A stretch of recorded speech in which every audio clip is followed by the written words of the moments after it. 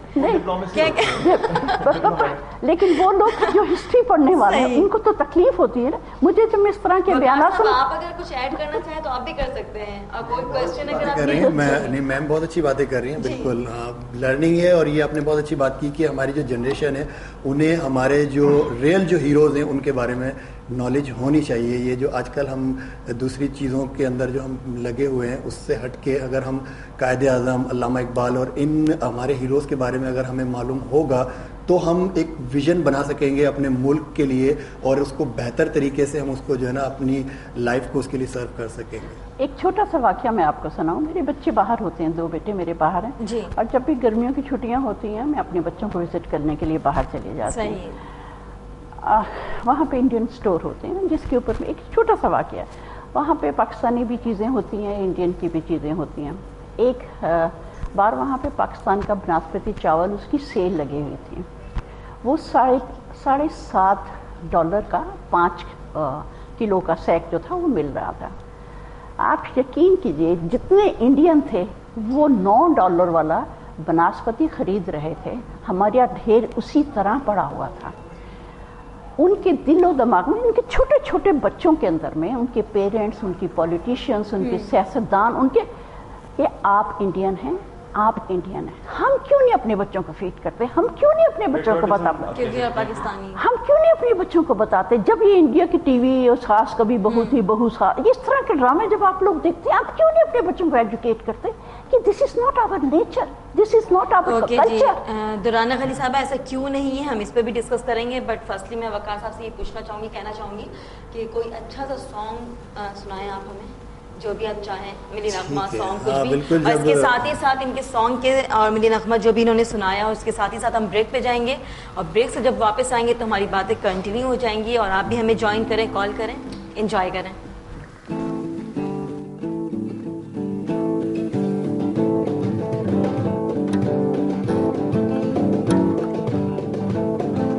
ایسی زمین اور آسمان ان کے سوا جانا کہاں، بڑھتی رہے یہ روشنی، چلتا رہے یہ کارواں. دل دل پاکستان جا جا پاکستان، دل دل پاکستان جا جا پاکستان، دل دل پاکستان جا جا پاکستان، دل دل پاکستان جا جا پاکستان. دل دل سے ملتے ہیں تو پیار کا چہرہ بنتا ہے، چہرہ بنتا ہے. پھول ایک لڑی میں پیروئے تو پھر صحرا بنتا ہے، صحرا بنتا ہے. دل دل پاکستان جا جا پاکستان، دل دل پاکستان جا جا پاکستان، دل دل پاکستان جا جا پاکستان، دل دل پاکستان جا جا پاکستان. دل